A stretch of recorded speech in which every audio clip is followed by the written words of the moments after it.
Hey everybody, it's Randy with Carchaeology, and I've got an update for you on the Mercedes 320. Some really exciting stuff. I just opened up the box right now that had the parts from Germany that I've been trying to get for months, including, ta-da! The amazing hood ornament radiator cap, the crown jewel here on the ring. Definitely an awesome thing to have. And then another thing that I've received here are the reproduction bumper ends here, which I'm going to have to fashion up here on the front. So I've got bumpers. And then I also got some other parts. There's a full gasket set, the head gasket as well as the full engine gasket set. And then brake parts. I've got all new brake parts, wheel cylinders, soft brake lines. And so I'll be able to do the brakes on the car so I can get it to stop. The master cylinder, I still have something to figure out because I don't think it's the original master based on what I'm finding with stuff. So either might have to find the original master cylinder or something that will work temporarily. But anyway, I'm totally thrilled about that. Now I can start to actually do some physical work on the car that I've been dying to do. But the most exciting part of what's been going on the past few days is that more information on the history of the car has come up. And let me share that story with you because it's truly, truly fantastic. Now, the arrival of parts is one really awesome thing that happened this week, but what I'm most excited about is the arrival of some more information on the Mercedes and its history. And the best part about this is that it came to me through a YouTube viewer that made a mention in a comment to a university thesis that was presented to the Berlin Technical Institute in around 2007, 2008. And fortunately, online there were the transcripts of this, or at least the majority of the body is available online to see.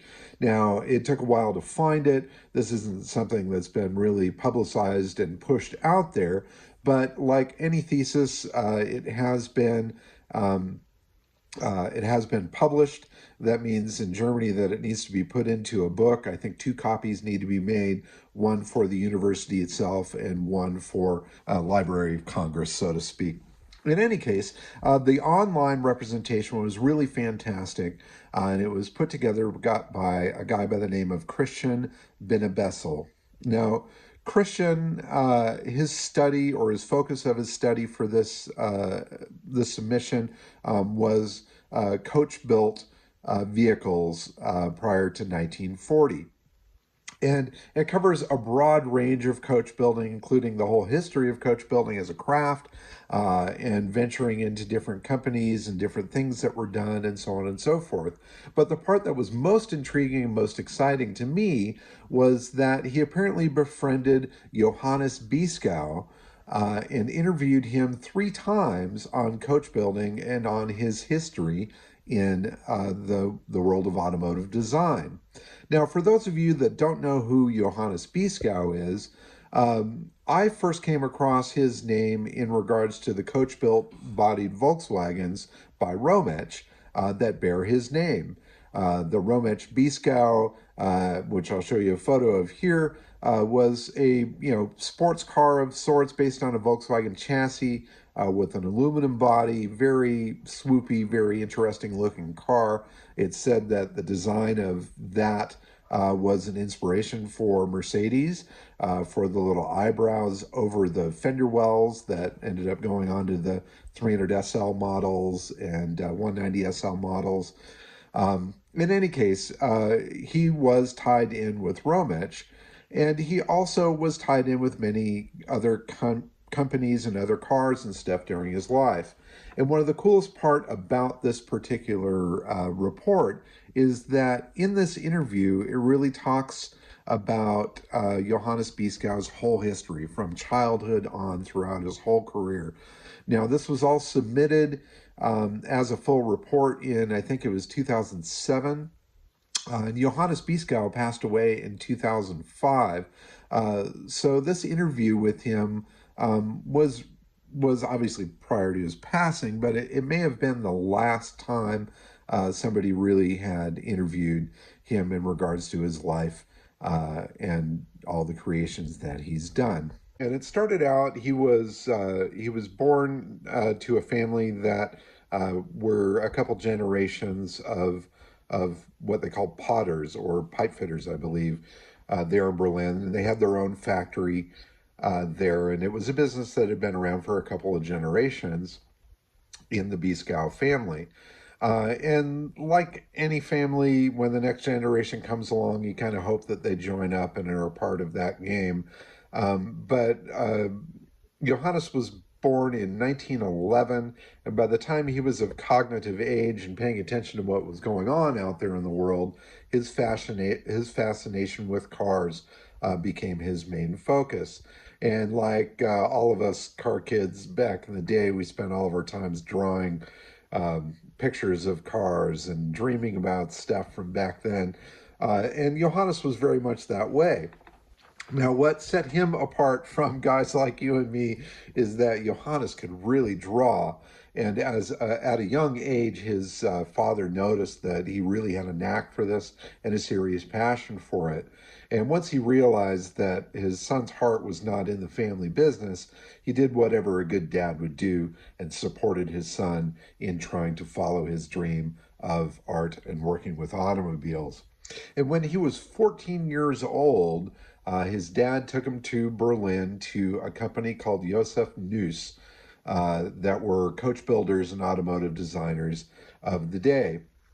And so they walked into the office with a roll of drawings under his arm. His father talked to somebody there and said, "Hey, my son would like to show you some drawings. Would you please entertain him here and help him with his dream?" And somebody there, took him into the office. He showed him the drawings. He was very polite and kind to him, but he was kind of blowing him off. So Mr. Trutz was the guy that they were speaking with. It was the technical director of News, Charles Wegener, that came over and looked at the drawings. And the mood in the room changed significantly because he really saw some promise in this young man. But he did tell him straight up, you can't just walk in here at 14 years old and start designing cars. That's not the way it works. But I see that you've got promise and I see that you have passion here. And he suggested 3 years of manual apprenticeship in automobile construction. And then he promised the kid that he would give him a job. So for the next 3 years, this is 1925 when he started, he worked as an apprentice at Nuss and then in his schoolwork in the evenings. He learned the whole process of automotive construction. He really kind of learned just about everything in regards to what was going on and also honed his skills in automotive design. And by the end of that term, he had a job there working for Nuss as a designer. But as an apprentice, he learned how to construct a body shell. He learned how to do the wood carpentry work. He learned painting. He learned electrical work. And while he was not, wildly trained in those areas, at least by the end of it, he understood the process that went into it and had a greater respect for what it took to build an automobile. So it was a fantastic opportunity for him, and the very first car that he worked on for Nuss was a 4-seater Opel convertible, a 1040 model that he built the body shell for, and that started what became a very long career in automotive design and construction for several different firms. And in 1933, Nuss went bankrupt. It was taken over by a company called Erdmann and Rossi, also in Berlin. And so he became their construction manager there at Erdmann and Rossi until about 1945. His boss there, Mr. Peters, thought very highly of him, and he was able to really realize his dreams of design. And he was given an awful lot of creative freedom and the ability to do stuff. He even hired his brother to work there at the firm as well, his brother Carl, He helped there at the company until 1939, until he was drafted by the military. Um, in any case, he went on working for Erdmann and Rossi for many years, and it was his connection to Erdmann and Rossi that really got him into the biggest and boldest and craziest of cars, working for a ton of different clients of all different level, from high-ranking Nazi officials on down to the biggest people of industry in Germany, designing these custom cars. And it was awesome to hear in this whole report, his report of working with these different people, and also how the process of the build of these cars would go. So when a client would come in, they wouldn't come in with a, hey, I want a Mercedes that's done this particular way. They would come in and they would talk about what sort of car that they would like. And they would start with some measurements and some basics and sketches and so on and so forth. And once the general concept of what was put together was established and a general direction was gone, it was only then that they would choose a drivetrain or a chassis or a car to start with as its platform. The drawings would start in sketch form, they would end up going up into much larger form. Um, and there would be measurements of the driver, so the ergonomics would be right, and then everything would be built up from there. Smaller models or concept pieces would be done if desired. Certainly, a lot of beautiful drawings and that sort of thing, and then changes along the way. But when it came down to the actual construction of the car, first the body would be done in wood as far as the framework and stuff of it. One department of the company would do that. Another department of the company would do the metal work that would go on to it. Special things like the top and the trim and different things like that were all a part of this initial assembly of the car. Chrome trim, like the chrome trim that's on the Mercedes, is a custom piece. This isn't something where it was on some roll stock and they just finished the edge. These were pieces that were created specifically for that car. And in any case, he walks through the whole process of how these coach-built cars were built and some of the clients that he built them for. He had some very special clients that he did a lot of cars for. There was one gentleman that was a part of the Siemens family from Siemens Electronics that was a huge customer for him and would come to him every 2 years for a new custom bodied car, several of them Mercedes. In any case, it was fun to follow along with all of that and then also see where things started changing come World War II. So Erdmann and Rossi during World War II had basically been bombed out and shut down. And post-war, Beeskow was kind of an artist without an easel to paint on, but he had befriended the folks over at Rometsch during his process. And so when he had a couple of projects that needed to be done, it was nice of Rometsch to open their doors to him to let him do those things. And Z speaks about that in this report. And the one thing that is ringing in my head throughout this whole process is that throughout my history of chasing the details on this Mercedes 320 that we've got here, I really felt that this was more an Erdmann and Rossi design than something that would have come out of the Rometsch factory, timing-wise, of course.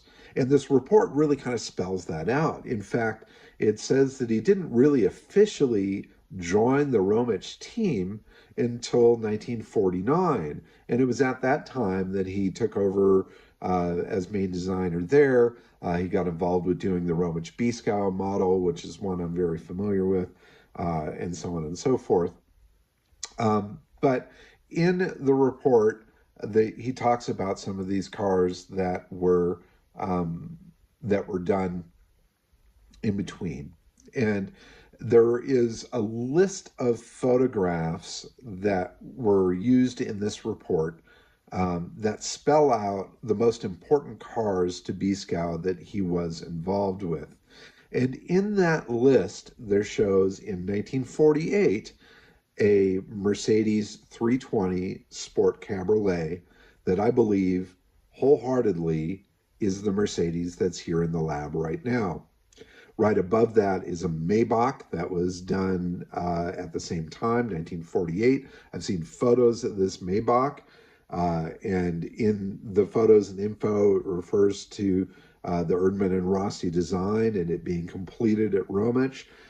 So that is really, really shining bright light on the fact that I think that that's the case with our Mercedes.